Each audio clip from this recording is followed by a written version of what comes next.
Alright, I bought an RC10 B4.2 RS. They're ready to run buggy from Team Associated. And I did an unboxing video. I decided I didn't like it, so I wasn't going to put it up. But after fooling with this kit, I've got some irks that I don't care for. So I figure I might as well do a little vent or a little rant about this buggy. And most of them are piddly things. Some of them are a bit more important, and some of them it just depends on who you are as to whether you find them important or not. So I'm going to start off with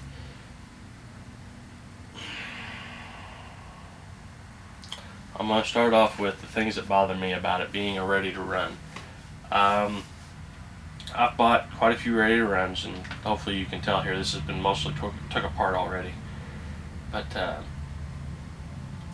these things are ready to run. I'm used to throwing a battery in, being able to test electronics, and then if I feel like it, run it down the road. Maybe check screws and stuff. I don't have a problem with checking screws, wheel nuts, yada yada yada. But when I went to go throw a battery in this to check the electronics, the radio and the receiver had not been bound at the factory. So I had to remove the 2 screws from the sealed case, the waterproof receiver case, and bind them, which wasn't a complicated deal, but it was just aggravating because if I'm buying a ready to run, it's just kind of that new expectation to be able to throw a battery in and not have to do much of anything. And to me that was just kind of aggravating because it specifically says in the manual that they have to be bound, that they are not bound at the factory. So I'm kind of irked. At first, for a few minutes before I found the manual or read the manual, I had thought that maybe it was a fluke. But that's kind of aggravating, and apparently it's not a fluke. The next thing on my list that irked me was I went and pulled the motor out of it and was going to remove the pinion gear from the motor. I just slid the motor off the pinion mount. The pinion gear was small enough it fit through the hole, and I took a hex driver, and this is a good quality hex driver, not a cheapo, and it was a standard. Actually, I don't even remember now what size it is, but the standard common size fit alright. Stuck it in there, and I promptly stripped the set screw out. For all intents and purposes, there was no reason for that set screw to strip out unless it was made from soft metal, or if it was pre-stripped. Well, I proceeded to get my pinion gear puller out, stuck it on there, started to crank down on it, and promptly bent my pinion gear puller due to the amount of force that I had to exert on the, pinion gear puller. At first I thought maybe it had some super Loctite on it, something dumb been done like that, but it turns out that the set screw, I can just thread it in and out now. There was no evidence of Loctite or anything like that, so apparently they just cranked down on it as tight as they absolutely could. And to be honest, I'm quite disappointed with that, because the first timer is going to have a heck of a time changing their pinion gear out if they decide to change it.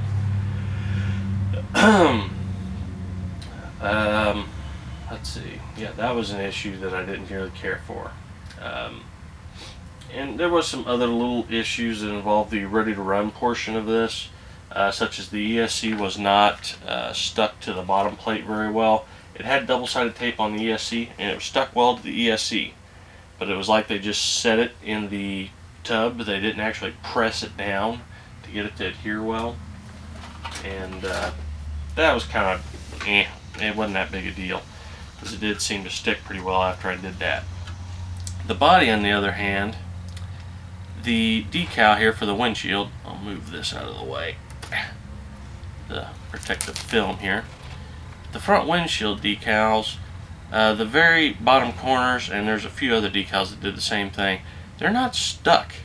They've curled up and such, and I've even went so far as I tried to push them down when I first took it out, but apparently the adhesive isn't nearly as good as it was, or something's going on there, because they keep curling back up, and that kind of irks me a little bit, as I have the feeling that that could have easily been solved by more care in assembly.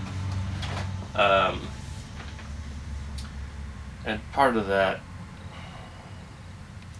along with what's going on with the tires, I'm planning on reselling all this stuff, so anything like that, kind of, I have to mention it in the listing and everything, to be completely honest, which something like that can lead to a slightly lower price on sale.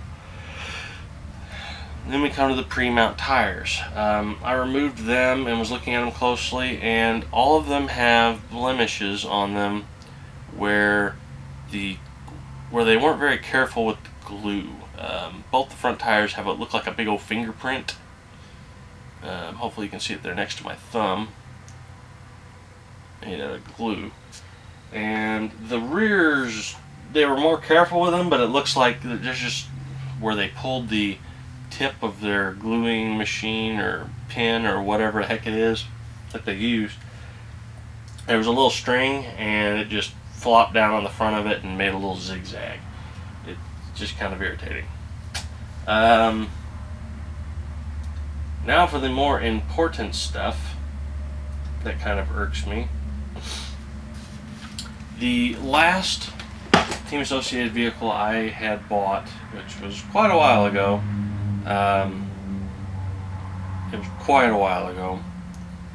it was a B2. I never owned a B3, but I had a B2, and I also had an RC10 GT.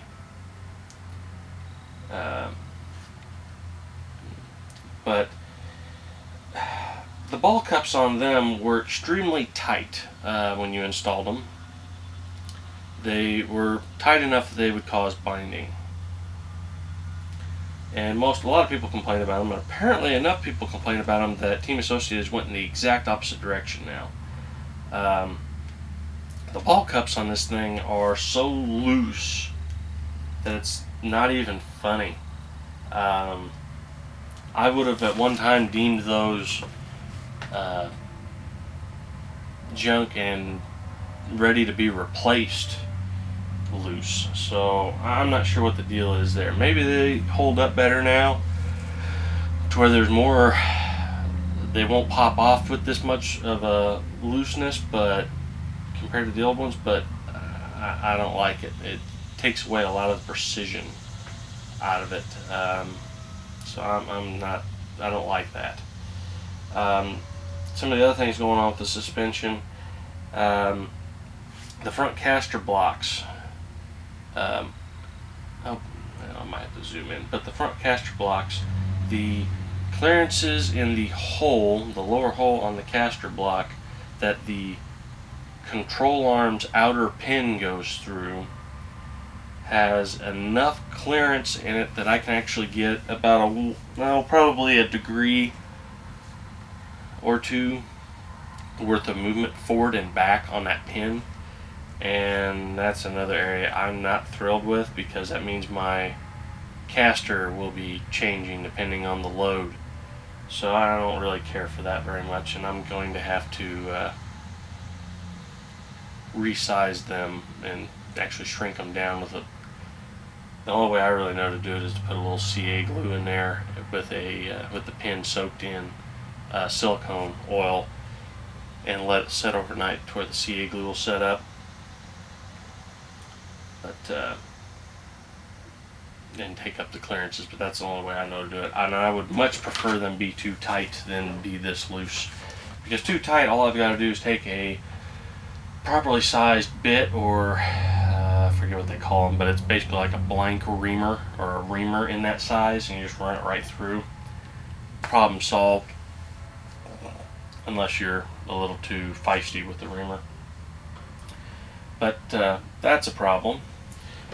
Now, less of a problem, but kind of interesting, is the rear hub here. That they have shims on that pin so that you can alter the wheelbase a bit by moving them forward and moving the hub forward and back, which is a nice feature and it's pretty cool.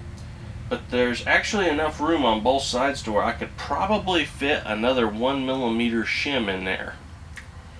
And since they didn't include an additional shim, it means I gotta find one. But it's just kind of aggravating that there's that much room, and it's translating to a lot of movement. I don't know. I'm gonna zoom in on both of these.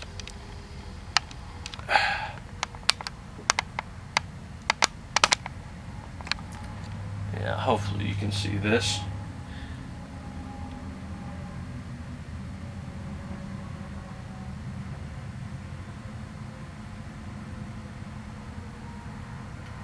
I don't know how well that translates to video, but that's a lot of forward and back movement on that, and hopefully this will show up.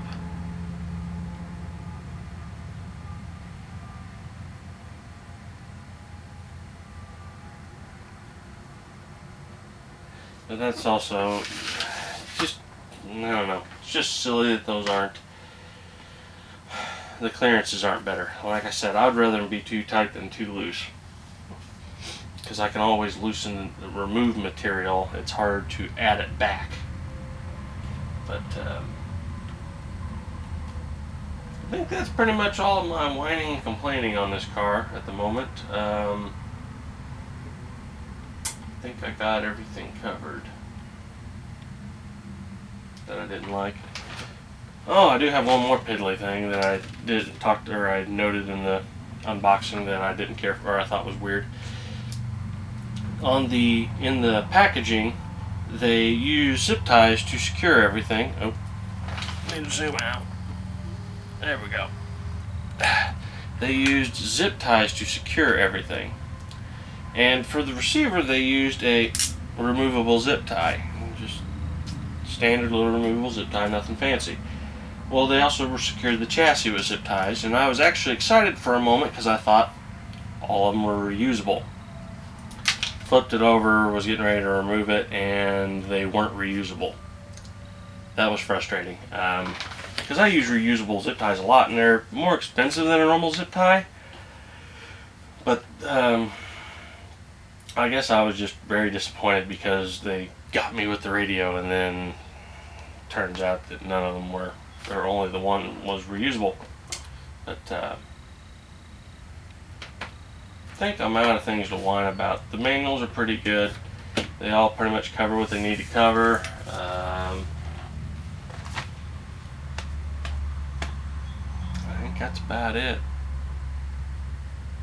And there may be some other updates coming on this chassis, but don't expect anything with the stock power system, as the brushless system's already sold. I actually sold it on eBay this morning, and it's going to be shipped out right after I get done out here in the work area, and it's going to go on its way.